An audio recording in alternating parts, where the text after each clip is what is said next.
지금 이란 전쟁 그리고 그 전에 있었던 지금도 벌어지고 있는 우크라이나 전쟁 이 모두 하루아침에 벌어진 전쟁이고 길게 이어지고 있는 전쟁들입니다.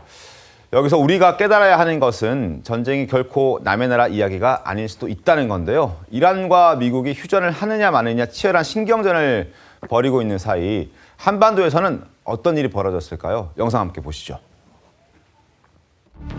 일부의 무책임하고 무모한 행동으로 불필요한 군사적 긴장이 유발된 데 대해서 북측에 유감의 뜻을 표합니다.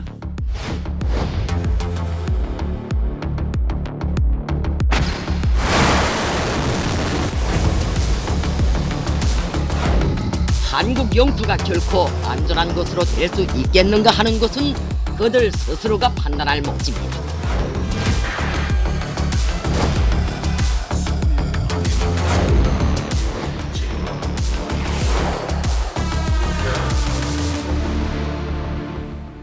전 세계의 시선이 이란 전쟁에 쏠려 있는 사이 북한이 화요일과 수요일, 어제와 그제 이틀에 걸쳐서 미사일 발사를 감행했습니다. 화면 함께 보시죠. 첫 도발은 화요일 오전이었습니다. 그제 오전 대형 방사포를 평양에서 쏘아 올렸습니다. 그리고 어제 오전 8시 50분에도 동해상으로 또다시 미사일 도발을 감행했습니다. 이때는 240km 날아갔습니다. 원산에서 쏘아 올린 미사일이었습니다. 그리고 어제는 오후에 한 차례 더 쏘아 올렸습니다. 이번에는 거리를 더 늘렸습니다. 사정거리를 더 키워서 700km를 날아갈 수 있는 거리. 이건 뭐 우리나라 물론이고요. 일본까지도 날아갈 수 있는 그 거리를 보여줬습니다. 북한이 이틀에 걸쳐서 3차례 미사일 도발을 감행한 겁니다.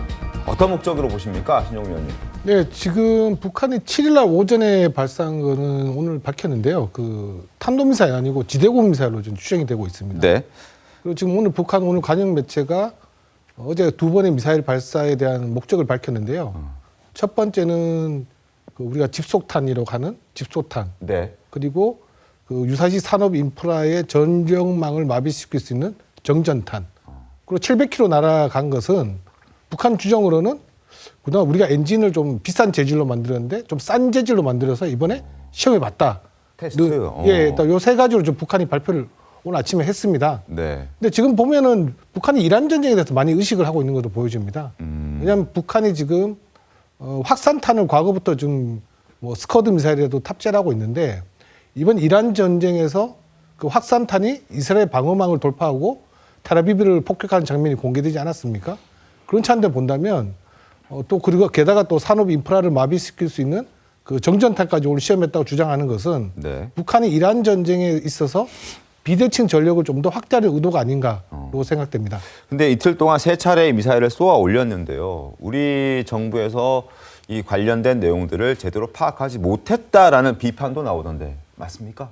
네, 그렇습니다. 뭐 북한 주장입니다. 북한 주장인데 어제 전날이죠. 그 실패했다고 했던 탄도미사일은 오늘 북한의 관영 매체 주장에 따르면 일단은 지대공 미사일로 추정됩니다. 그러니까 뭐 이런 지대공 미사일 발사에 대해서 어떤 정보 획득 과정이 제가 좀 궁금한데 정도는 우리가 가지고 있는 탄도미사일 탐지 레이더로는 탐지할 수는 없고요. 아마 미국의 어떤 정보 자산을 좀 의존해서 받다 보니까 그 과정에서 좀 오류가 생긴 것 같은데 어찌됐건 간에 뭐 탄도미사일 발사는 좀 아닌 걸로 일단 보여집니다. 알겠습니다. 예. 자, 특히 주목할 것은 북한의 미사일 도발 시점입니다. 최근 이재명 대통령이 무인기 사건에 대해서 북한의 유감 표명을 하면서 솔직하고 대범한 사람이라는 평가를 듣기도 했었잖아요. 그러자 청와대가 한밤중에 평화 공존에 기여할 수 있기를 기대한다라면서 또 화답까지 했었습니다. 근데 하루도 안 가서 날아든 게 바로 이 개꿈 같은 소리를 하고 있다는 반응이었습니다. 화면 함께 보시죠.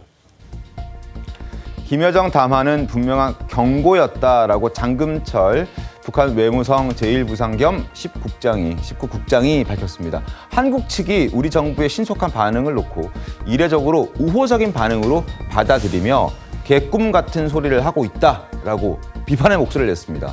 비난에 가깝죠. 멍청한 바보들의 희망 섞인 해몽으로 기록될 것이다 라고 얘기를 했습니다. 자, 어떻게 보셨습니까? 박현두 교수님. 뭐 북한이야 늘 하는 말이 강하죠. 강한 말을 하는데 사실은 이게 굉장히 비슷한 게 이란이 미국에 대해서 하는 말도 저렇게 강합니다. 그게 왜 그러냐면 강한 모습을 보여주지 않으면 네. 상대가 얕본다라는 그러한 생각을 가지고 있어요. 아하. 그래서 가만히 보시면 미국에 대한 발언, 우리나라에 대한 발언이 이란이나 북한이 굉장히 강한 거는 그러한 그 초조함을 사실은 반영하고 있는 거고요. 굳이 뭐 일일이 하나하나 저렇게 대응할 필요는 없을 것 같습니다. 그렇군요.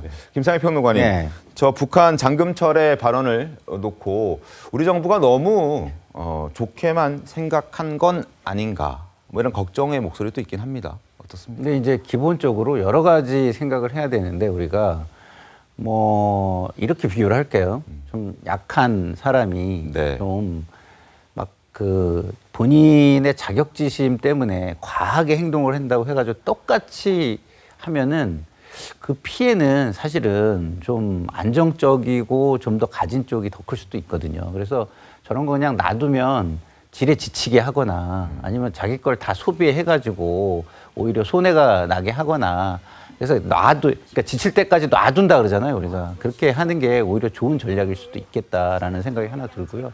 그리고 우리가 저 정도는 억제할 수 있는 능력이 있다면 저런 걸 보고 굳이 뭐 불편해 하거나 화날 필요 없이 자신감 있게 그냥 좀 이렇게 지켜보는 이렇게 그런 모습을 보일 수도 있겠다 이런 생각이 듭니다. 알겠습니다. 그리고 개꿈 꾸지 말라고 발언한 그 장금철이란 인물에 주목할 필요도 있습니다. 이 장금철이란 인물은 과거 냉면 목구멍 발언으로 유명해진 리선권의 뒤를 이은 인물이기도 하기 때문입니다. 자, 장금철이 저런 얘기를 했다는 부분에 대해서는 어떻게 좀 평가를 할 수 있을까요? 글쎄요, 뭐 지금 김여정의 담화는 처음에는 좀 온화했죠. 화답하는 방식이었는데 결국 이 북한 내부의 어떤 그 전달 메시지에 좀 혼선이 좀 생긴 것 같습니다. 지금 북한은 지금 적대적 두 국가를 계속 유지하고 있고 뭐 휴전선에 방벽까지 만들고 있는 국가지 않습니까? 네. 그런 차원에서 김여정 이 얘기했던 거에 따라서 너무 우리가 지금 김정은 위원장이 추구하고 있는 적대적 두 국가를 좀 반한다 해서 긴급하게 그에 반하는 뭐 목적 언사를 한 것으로 보여집니다.